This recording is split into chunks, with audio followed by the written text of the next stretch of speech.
नमस्ते साथियों, मसाले का तड़का में आप सभी का स्वागत है। आज हम दाल मखनी बनाएंगे। ये बिल्कुल हम रेस्टोरेंट स्टाइल में बनाएंगे। दाल मखनी बनाने के लिए मैंने ये 1.5 कप साबुत उड़द की दाल ली है और 1/3 कप मैंने ये लाल राजमा लिए हैं। इन्हें मैंने 7 से 8 घंटे के लिए भिगो के रख दिया था। अब मैं इन्हें अच्छी तरह रगड़ के इनको साफ कर लूंगी, जिससे कि इसका सारा काला पानी निकल जाए। दाल को मैंने अच्छी तरह से धो लिया है और अब ये देखिए इसका पानी बिल्कुल साफ हो गया है। अब मैं इसको कुकर में डाल के उबलने के लिए रख दूंगी। मैंने दाल को कुकर में डाल दिया है। अब मैं इसमें पानी डालूंगी। इसमें हम इतना पानी डालेंगे कि दाल अच्छी तरह से पानी में डूब जाए। अब मैं इसमें थोड़ा सा तेल डालूंगी। ये मैंने 2 टेबलस्पून तेल डाला है। मैंने इसमें 1.5 टीस्पून नमक डाला है और अब मैं इसमें 1 टीस्पून कश्मीरी लाल मिर्च डालूंगी और इसको उबलने के लिए रख दूं। कुकर में 1 सीटी आ गई है। अब हम फ्लेम को लो कर देते हैं और इसको आधे घंटे तक और पकने देते हैं। दाल को पकते हुए आधा घंटा हो गया है। अब हम फ्लेम को बंद कर देते हैं और प्रेशर रिलीज होने तक दाल को इसी में रहने देते हैं। जब तक कुकर में से प्रेशर रिलीज हो रहा है, तब तक हम दाल का तड़का बनाकर तैयार कर लेते हैं। दाल का तड़का बनाने के लिए मैंने एक पैन गरम किया है। इसमें मैं 4 टेबलस्पून घी डाल दूंगी। गैस को मैंने लो फ्लेम पे कर दिया है। अब इसमें मैं 1 टेबलस्पून बटर डालूंगी।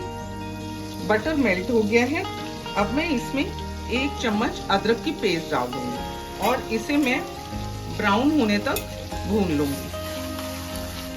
मैंने ये 5 टमाटर को पीस के प्यूरी बना लिए। अब मैं इसमें ये डाल देती हूँ। इसको हम थोड़ा सा भून लेंगे। अब हम इसमें थोड़े मसाले ऐड कर देते हैं। ये मैंने 2 चम्मच धनिया पाउडर डाला है। 1 टीस्पून मैं इसमें जीरा पाउडर डाल रही हूँ और आधा टीस्पून मैंने इसमें लाल मिर्च पाउडर डाला है और अब मैं इसमें 1 टीस्पून कश्मीरी लाल मिर्च डाल दूंगी, जिससे कि दाल का कलर बहुत ही अच्छा आए। गैस की फ्लेम को मैंने मीडियम कर दिया है। अब हम जब तक मसाला घी छोड़ेगा तब तक इसको पकाएंगे। बीच बीच में इसको चलाते रहेंगे। मैं इस मसाले को ढक के रख देती हूँ, जिससे कि ये जल्दी से पक जाएगा। आइए मसाले को चेक कर लेते हैं।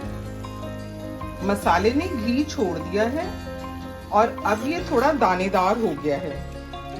अब हम इसमें उबली हुई दाल ऐड कर देते हैं। अब मैं इसमें थोड़ा सा दूध डालूंगी। इसको हम मिक्स कर देंगे और इसको पकने देंगे। दाल का मसाला पकाने में मुझे 10 से 15 मिनट लगे थे और उसको मैंने मीडियम टू लो फ्लेम पे पकाया था। दाल की कंसिस्टेंसी काफी थिक लग रही है। इसमें हम थोड़ा दूध और ऐड कर देंगे। आप इसमें दूध की जगह पानी भी डाल सकते हैं। दूध डालने के बाद हम दाल को लगातार चलाते हुए पकाएंगे, नहीं तो दूध फटने का डर रहता है। मैंने इसमें टोटल आधा किलो दूध ऐड किया है। इस दाल को हम जितना ज्यादा पकाएंगे उतना ही दाल का कलर अच्छा आएगा। दाल में हम स्वाद के अनुसार नमक ऐड कर देंगे। हमने दाल में उबलते टाइम भी नमक डाला था, तो हमें इस चीज का ध्यान रखना होगा कि नमक ज्यादा ना हो जाए। और इसमें खुशबू के लिए मैं 1/4 टीस्पून सौंफ पाउडर और 1/4 टीस्पून इलायची पाउडर डाल दूंगी। 1/4 टीस्पून इसमें गरम मसाला डाल देते हैं और आधा टीस्पून कसूरी मेथी। कसूरी मेथी से दाल में बहुत ही अच्छा फ्लेवर आता है। अब दाल बिल्कुल पक के तैयार है। अब मैं इसमें थोड़ी सी क्रीम डाल देती हूँ। मैं इसमें 3 टेबलस्पून क्रीम डालूंगी। इसको मिक्स कर देंगे। दाल का कलर बहुत ही अच्छा आया है। दाल में क्रीम डालने के बाद हम इसे 10 मिनट तक और पकाएंगे और इसको बीच बीच में चलाते रहेंगे। देखिए ढाबा स्टाइल दाल मखनी बनकर बिल्कुल तैयार है। अब हम इसे सर्व कर लेते हैं। मैंने दाल की कंसिस्टेंसी को एडजस्ट करने के लिए इसमें दूध डाला है। दूध से दाल का टेस्ट बहुत ही अच्छा आता है। ये दाल पराठे, नान, रोटी, तंदूरी रोटी या चावल के साथ खाने में बहुत ही स्वादिष्ट लगती है। ये देखिए बहुत ही स्वादिष्ट दाल मखनी इज रेडी। अब हम इसको क्रीम से गार्निशिंग कर लेंगे।